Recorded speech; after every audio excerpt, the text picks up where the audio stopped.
There was actually some good news with the Calvin Ridley miss yesterday, which Maz pointed out in the email chat. I thought it was a great point, Maz. What was the good news related to the Patriots missing out on Calvin Ridley? I pointed it out in the email change because they stole it from another show. But the point is this, that name me another occasion where the Patriots made this aggressive a pursuit at a wide receiver. And I'd go so far as to say at a skilled player on offense, but let's stick with wide receiver. I can't ever remember them offering this sum of money to a wide receiver on the open market with the hopes of signing him. Ever. I can't ever, under Belichick. Sorry, open market? Their own guys, too. I've started to go back and look at it. So they missed out on Calvin Ridley. But they offered $22 million a year. And I'm going to, up front say I'm sure that's a Fugazi number. I'm sure there are Patriot guarantees, bullcrap guarantees, game day roster bonuses, all their usual finger futzing that they like to do. So I'm sure it's not a straightforward $22 million a year. But for the purposes of this, let's just go with it, okay? Yep, digital penetration, as we would say. So I'm sure it's not what it says on paper, but I'll work with them on this. $22 million a year for Calvin Ridley.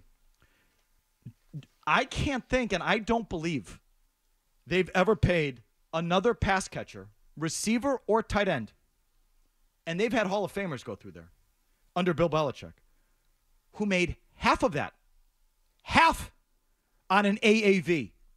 I mean, I just looked at, Randy Moss came here, and after that 1 year, he signed an extension here. 3 years, $27 million, 9 per.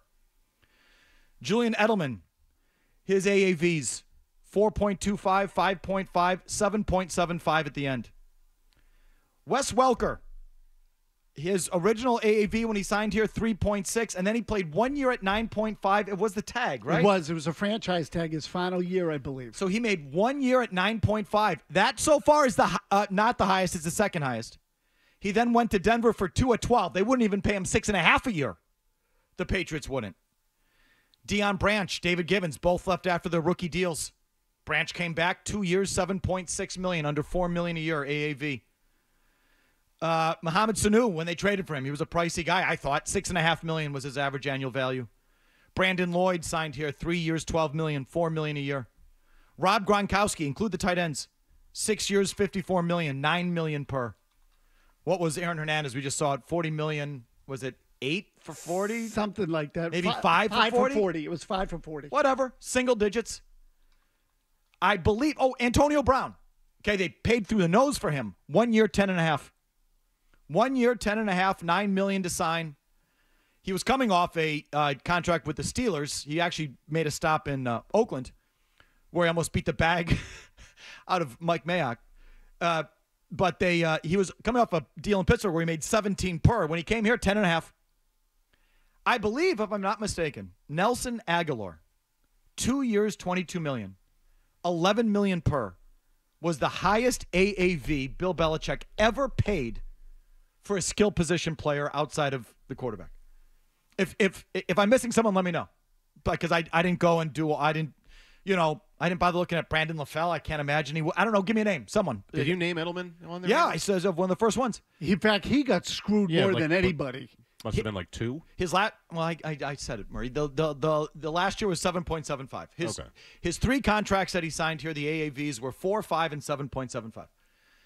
So they've had Hall of Famers come through here. Randy Moss, Rob Gronkowski. Some people think Edelman's a Hall of Famer. Some people think Welker's a Hall of Famer. Antonio Brown, not a Hall of Famer, a Hall of Fame a-hole, but a perennial all-pro. This is double what, if Ridley had signed this, it's double what Belichick ever paid a receiver. So this is all a long way of saying, here's the good news. Here's the silver lining. They'll ultimately pay at that position. Mm-hmm. It's a sign. It's a sign. Now, there's a philosophical difference. Go ahead. Yeah, no, it's a philosophical difference that the game has changed. Wide receiver is now a premium position or pretty close to it. Maybe it's 1B. It's not quite quarterback or left tackle, but it's close. So it's right there. And Bill Belichick never in a million years would have done it. Never in a million years. In fact, I even go so far as to say, tell me the resources he would give up to get a legit wide receiver.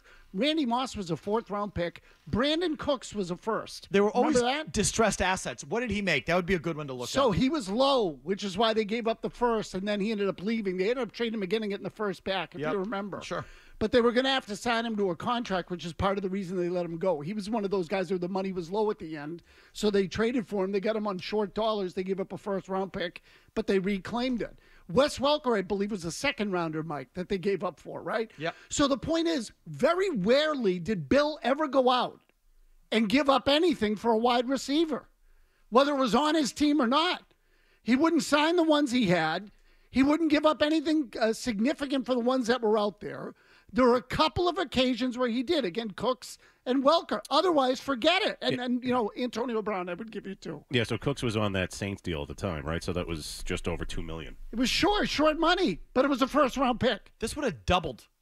Not just the highest paid receiver since Belichick took over in 2000. It would have doubled whoever Bill had signed before. And so I think that's a positive sign that there is going to be, as Maz said, a philosophical change.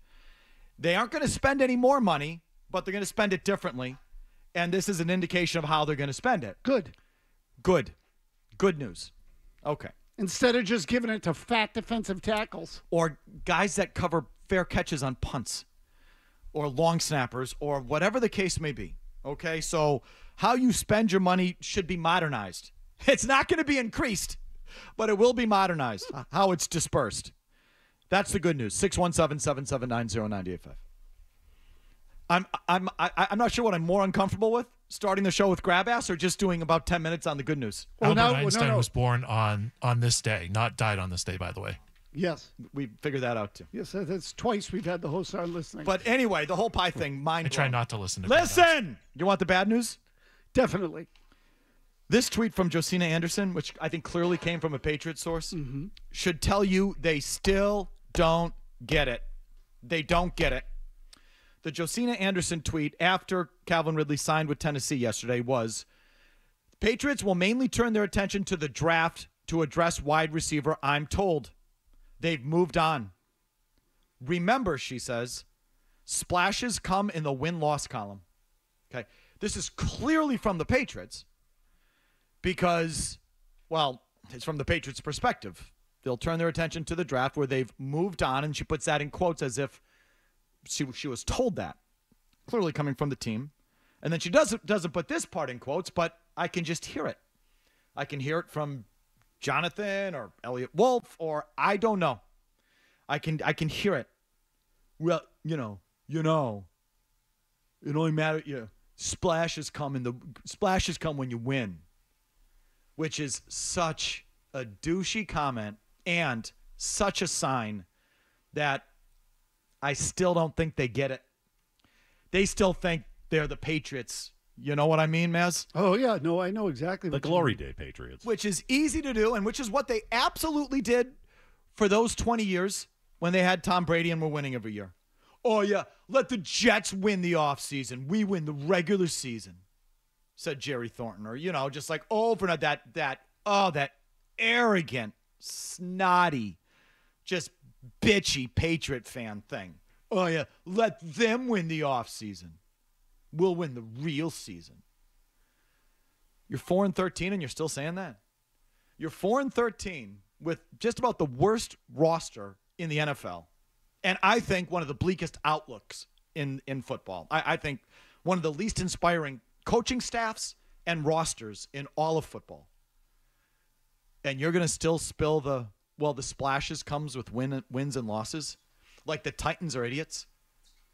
Oh, my God. Oh, yeah. No. Dangerous game to play when you have their roster. They don't get it. They don't get it. They don't get it. The other thing is... They still, and I mean the Crafts, have not been sufficiently humbled. They still think it's them. They do. They still think it's them. They think that they got the right ideas. They think that they have the right people in place and that Belichick at the end was just getting in the way of all their good decision-making. And they still don't get it. They have not been sufficiently humbled. And I don't know what it's going to take if it hasn't happened now. But that kind of comment reeks of it. Well, and the other thing, and this is obvious just quickly, is if the splash is not, if the splash doesn't matter, Well, then what were you bidding on him for? Oh no! Why even try? No, it's what you say after you lose the player. I mean, honestly, could it be a bigger loser comment than that? Exactly. Like, how come I didn't hear that before? No, before what I heard, we're going to burn some cash. Weaponize the offense. We got all this cap space, and all of them down there bragging about the money they have to spend. Look at our cap space. Look at our cap space. Look at our cap space. Look at our cap space. Then they won't reach into their pocket for the extra dollar to land the player, and then they say, "Oh, well, free agency's for losers. We'll see in the regular season." I mean, that is splash is coming with the regular season. Like, oh my God, could you sound like a bigger barstool bitch than that? It is the ultimate. It's not whether you win or lose. It's how you play the game. Like, that's totally it. It's sour grapes. My God, sour grapes. It's one thing. I mean, you got away with it. You could do that for 20 years. And you did it. You all know now. It's not because the team had the right idea or the right approach. You just had the quarterback. We all know this now. There's nothing special about that. You just had the guy. So you could spend, not spend, and, at the end of the day, beat your chest. But you're still going to pull that thing? You're going to pull that thing with your current, where you are as an organization? You're going to pull that? They have yet to be sufficiently humbled. And that's ultimately why I'm still down on them, because I don't think they've fully recognized the depth and the full scope of their situation.